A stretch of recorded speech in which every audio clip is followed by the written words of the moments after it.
Welcome to Obscurus, your weekly dose of paranormal fiction. Every Wednesday, Obscurus features new short stories and serialized novels written by novelist, screenwriter, and voiceover artist Biswajit Banerjee. The realm of the paranormal stretches far beyond the usual horror story. So while you'll get to listen to lots of ghost stories on this podcast, there will also be many tales of lesser-known paranormal themes. To get us started, here is your host, Biswajit Banerjee.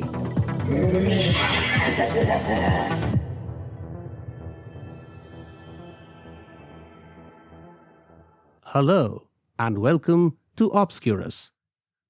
My name is Biswajit Banerjee, and I am your host for this show.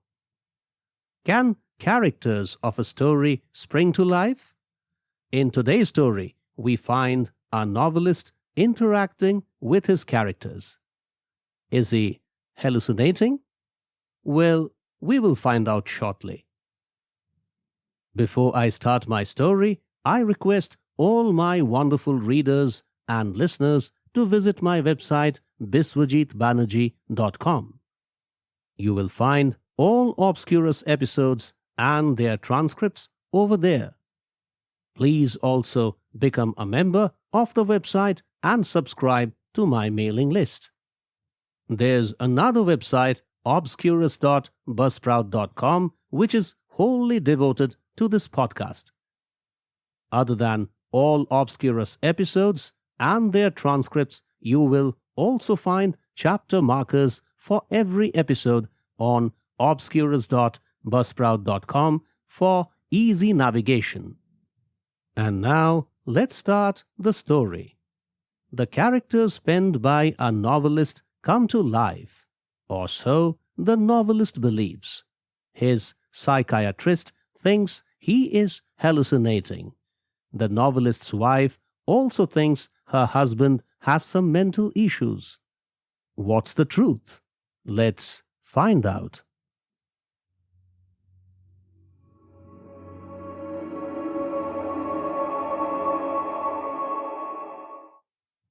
The Creator. Written and performed by Biswajit Banerjee.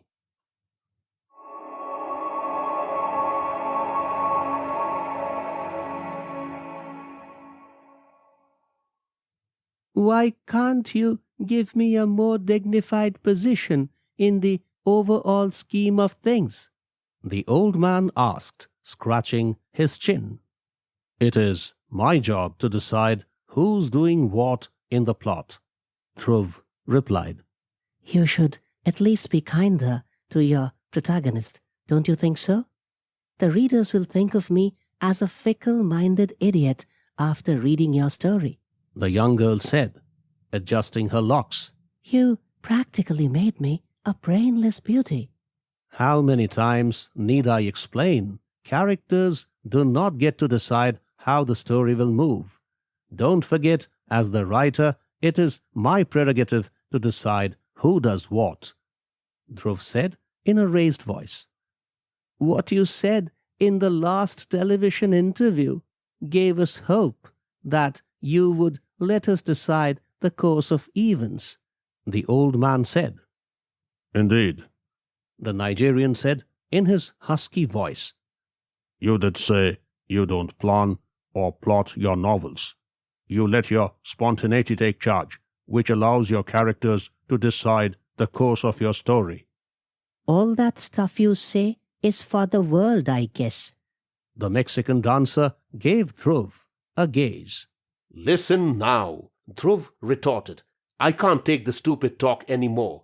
No other writer gives his or her characters the kind of freedom to vent their minds as I do. Do not forget, you live because I penned you down. Without me, none of you would exist. What a skewed logic. Only because we are your characters doesn't mean you will play havoc with our lives.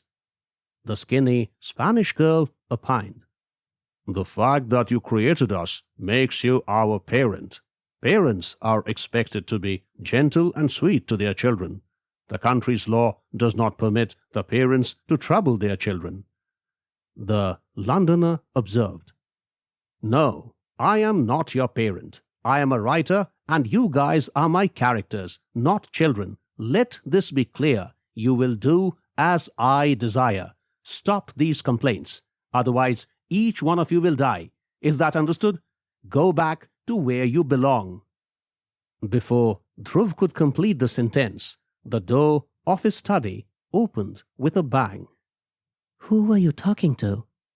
Amrita, his wife, said as she walked into the room and looked around the place. Dhruv followed his wife's gaze. None of the characters was visible anymore. It is well past midnight. Why haven't you slept, honey? Dhruv asked. A woman with a crazy novelist as a husband cannot sleep easy, can she? So, a best-selling author is no more than a crazy novelist for you. Sorry to show you the mirror, but you are no longer a best-selling author. Those days are gone. 4 flop books on the trot don't make a good record. Only because they were flops doesn't mean they were bad stories. Nobody likes to read the unintelligible philosophical stories you write these days. These are meaningful novels. I tried reading a couple of them. Couldn't go beyond 10 pages. No doubt. I quite understand, Amrita. By mocking me, you are not going to be a successful author. The truth is, you write bad stuff these days. What do I say?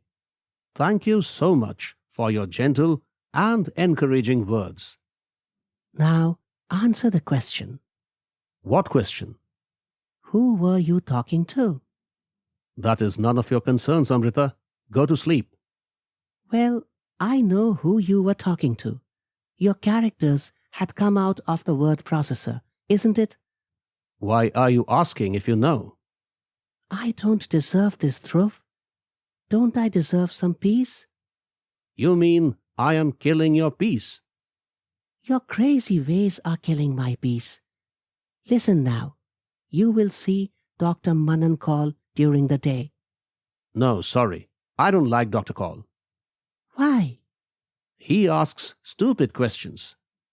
No. He asks the most pertinent questions, Dhruv. He is the best psychiatrist in the town. It's a shame you didn't take the medicines he prescribed regularly. Those were tranquilizers. So? The doctor prescribed them to help you.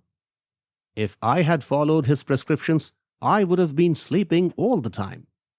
But you need sleep, Dhruv. What about my books?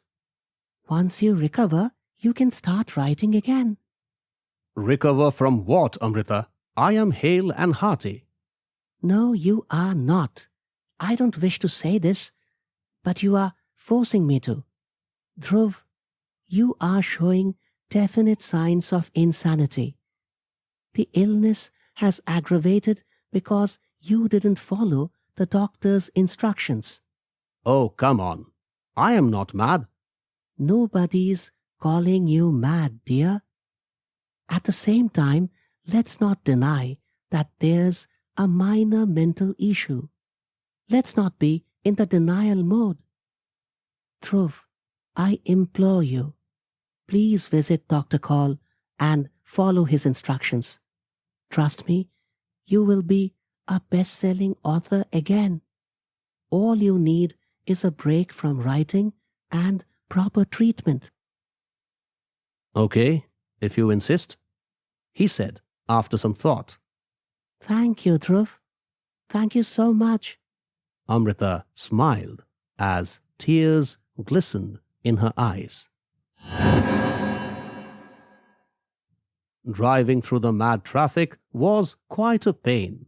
What a waste of time. By now, Dhruv would have added another 1,000 words to the manuscript of his novel in progress if he hadn't had to see Dr. Call. There was nothing new Dr. Call would tell him. You must give your mind good rest. Your characters do not spring out of your book. They are hallucinations. Dr. Call said the same damn stuff every time Dhruv visited him. This is too cruel on your part, darling. You aren't even looking at me. Amanda, the blonde American sitting next to him, passed a naughty smile. "Oh, when did you emerge?" Dhruv said. Just now, your heroine was bothering me. "My protagonist, you mean?" Call her anything you like, but she is such a brainless bitch. "Mind your language." Why are you so unkind to me? I am far better than that heroine of yours, and yet you chose not to make me the protagonist. "Well, your role is quite important in the story. Don't you think so?" Depends on how you see it. I am just facilitating your heroine to achieve her goal. "Indeed, and that makes your role significant." Please don't do this. You can't make me play second fiddle to her. Look at me. Am I not beautiful? Am I not wise? Am I... "Stop it now. Go back to the pages." This is too much of a punishment, Dhruv. The stupid heroine of yours drives me crazy with her stupidity. Another thing, she stinks of the leather industry she works in. Why are you torturing me so much? How dare you say that? A girl spoke from behind. Dhruv checked the rear view mirror. The young girl, the protagonist of his novel in progress, was sitting in the rear seat. "So you are here too," Dhruv remarked. This is too big an injustice. Even fellow characters like this filthy American girl is calling me a brainless bitch. Who are you calling filthy, you stupid woman? The blonde asked. Check that. She again called me stupid. In case you don't do anything to shut her mouth up, I will kill her someday. "Oh, really?" Dhruv responded. "Why do you forget you don't have the freedom to act on your own?" This is criminal. The protagonist protested. You made me an object of ridicule. Can't you make me the protagonist instead? A naughty smile crossed through the blonde's lips. "Now shut up, you both. I have reached my destination. Go back to the pages." Quite an effort it took him to park the vehicle in the limited space the parking lot offered. Then he moved into the tall building and got on the lift. The doctor's chamber was on the 11th floor. When he pressed the round switch with the numeral 11, he heard some movements behind him. On looking back, he found the old man. "Can't you guys allow me some rest? Even in the lift, I cannot be alone. The old age ailments are so painful. This is cruel on your part. I can't even stand straight." "Go back to the pages, will you?" "It is so easy for you to write. You don't realize the trouble you cause to your characters as you type your sentences on that word processor." Don't expect sympathy from him. There was another voice in the lift.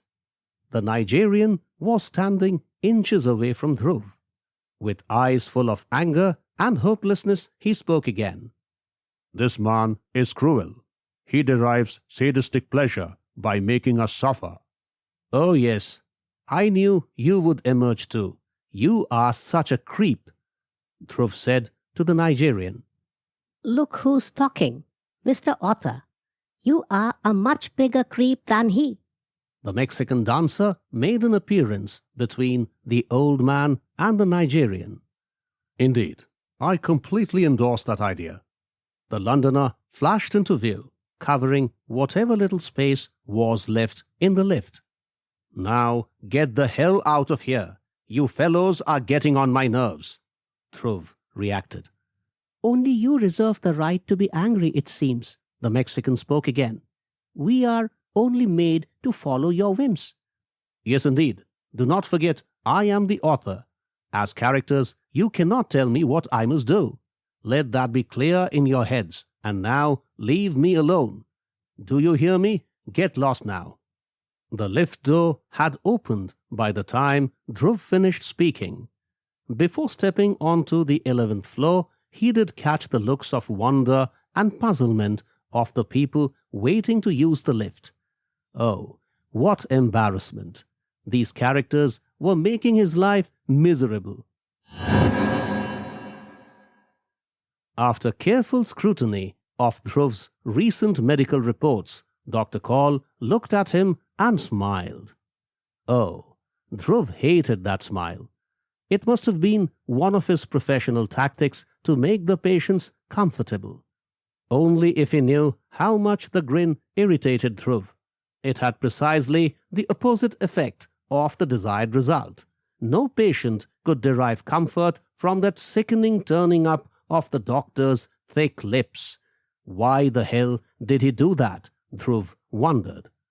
What are you thinking, Mr. Sood? Nothing in particular, doctor. These reports don't show anything abnormal. But your wife believes you still have those hallucinations. Those are not hallucinations, doctor. I knew you would say that, Mr. Sood. Being a learned man, you should use more of your sense of reason. Don't you think so? The stories I write have their own dimensions, doctor. For example, the novel I am presently working on is a world teeming with its own men, women, animals, and plants, all breathing and alive. Do you really believe that? Yes, I do. A minute of silence passed before Dr. Kaul spoke again. Did you take my medicines regularly? Well, I missed a few, but... No, that will not do. If you miss medicines, how will you get cured? Cured of what? Don't be agitated, Mr. Sood. By the expression cured, I meant getting rid of the visions caused by a tired mind. So, you think my characters are unreal? Well, I just said they are images generated by your tired mind. Look, you don't sleep well. You also don't take my medicines on a regular basis. And you work pretty hard on your research and writing. All these factors put together cause plenty of fatigue in your mind. A tired mind is incapable of logical thinking. Sorry, I don't quite accept that analysis. Trust my 40 years of experience as a medical practitioner. That experience cannot give you my perspective. Every patient thinks his or her side of the story is true. This is because the patient lacks the understanding of the doctor. Please place your trust in my treatment. You will be fine, Mr. Sood. I am already fine. No, you are not. What kind of doctor are you? Don't you realize your words are so uninspiring to me? You make me feel sick. Mr. Sood, my job is to identify and treat an ailment. But it is wrong to spot an ailment when there is none. You mean your characters spring out of your word processor? Yes, doctor. Can you prove it to me? Before Dhruv could reply, the Mexican girl flashed into his view. Slowly, she positioned herself behind the doctor. Hey, go away. I don't want you here, Dhruv said. What? You want me to go away? The doctor muttered with puzzled eyes. Sorry, doctor, I didn't say that to you. But you just said you don't want me here. No, those words were not meant for you. Who else is there in the room, Mr. Sood? You won't believe it if I tell you. Maybe you should still tell me.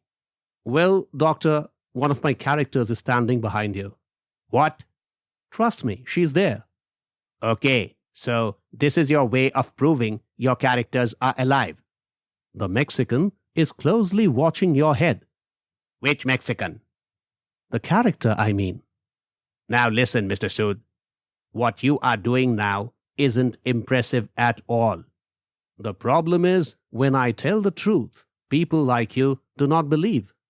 Okay, I will believe you if you can make that character, that Mexican, talk to me. Can you do that? I can try, doctor. Go ahead. Make the Mexican talk to me. Or you may ask the girl to slap my head. Now, Dhruv, don't ask me to slap this man's head. He has put too much oil on his hair. I won't touch his head, the Mexican girl said. Dhruv laughed. No problem. Maybe you can revolve his chair a bit to prove me correct. So, Dhruv, you want me to team up with you to prove your point? You are right. If I help you, will you help me in return? I will certainly consider that, Are you talking to the Mexican girl? the doctor said. Yes, doctor. What's she saying? Will she talk to me or slap my head? Well, Dhruv said with spurts of laughter, she's not willing to touch your hair because it is too oily. And I'm not sure if she wants to talk to you. But I have asked her to revolve your chair. Okay, let's see if she can do that. Dr. Call stiffened his posture so as to prevent any possible movements of his swivel chair. Upon reaching the point of his narration where Dr. Call made his body rigid to prevent his chair's movements, Dhruv had a hearty laugh.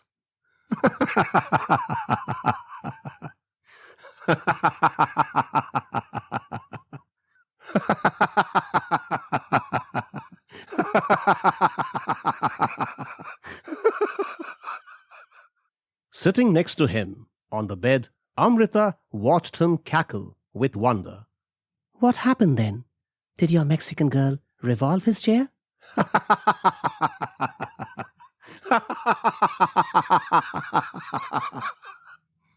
Dhruv continued to laugh.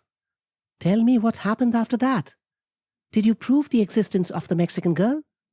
What do you think? Dhruv said. Don't tell me your imaginary character revolved the doctor's chair. Well, that's just what happened. The Mexican girl is strong. She gave the doctor's chair a good turn. The doctor almost fell down. You expect me to believe that? Of course, I'm telling the truth. And then the Mexican girl also slapped the doctor's head just as he had suggested. The doctor made such a funny face at that moment. Do you know what he said? "Ghost! Some ghost is in the room!" Those were his words. What? This actually happened? Absolutely. And I have more to tell you. After slapping the doctor's head, the Mexican girl whispered the words, "Hello, doctor. How are you?" into his ears. Shut up, Dhruv. So now you are trying to use your storytelling skills on me. I wonder why I married you. But Amrita, I spoke the truth. Why don't you believe me? Wait a minute. Amrita said and picked up her mobile phone. She dialed Dr. Call's number several times, but the response she got was, This number does not exist. Please check the number you dialed. What the hell has happened to his number? Has he changed it? "The truth is, he is gone," Dhruv said. Now, what is that supposed to mean? It is easy to understand, darling. Dr. Manan Kaul is also a character from one of my books. Only because he hung around for long, he began to think of himself as someone real. What the hell? You think I will believe this crap? Why not? You are my wife. What a tragedy for me. I am your wife. But I'm speaking the truth, darling. Dr. Manan Kaul went back to the final manuscript of the book from where he emerged. When Dr. Kaul realized he too was a character, he graciously accepted the truth and went back to where he belonged. Shut up, shut up. Oh, please, darling, don't shout, or I will. Or you will do what? Noise is disgusting. If you keep generating noise, I will be forced to tell you another hard truth. What? You want me to speak it? Yes. Okay, then listen. You two are a character from one of my earlier novels. Like the doctor, you have also mistakenly reckoned yourself as someone real.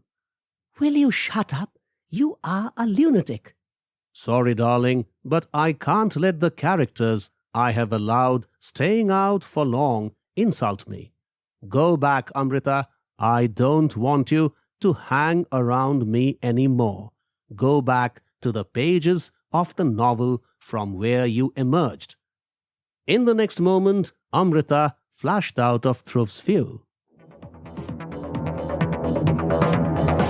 Thanks for listening to Obscurus. If you like what you heard, please subscribe and visit biswajitbanerjee.com for more information about Biswajit's books, movies, documentaries, and other creative pursuits. We shall see you next Wednesday with another episode of Obscurus. Till then, take care.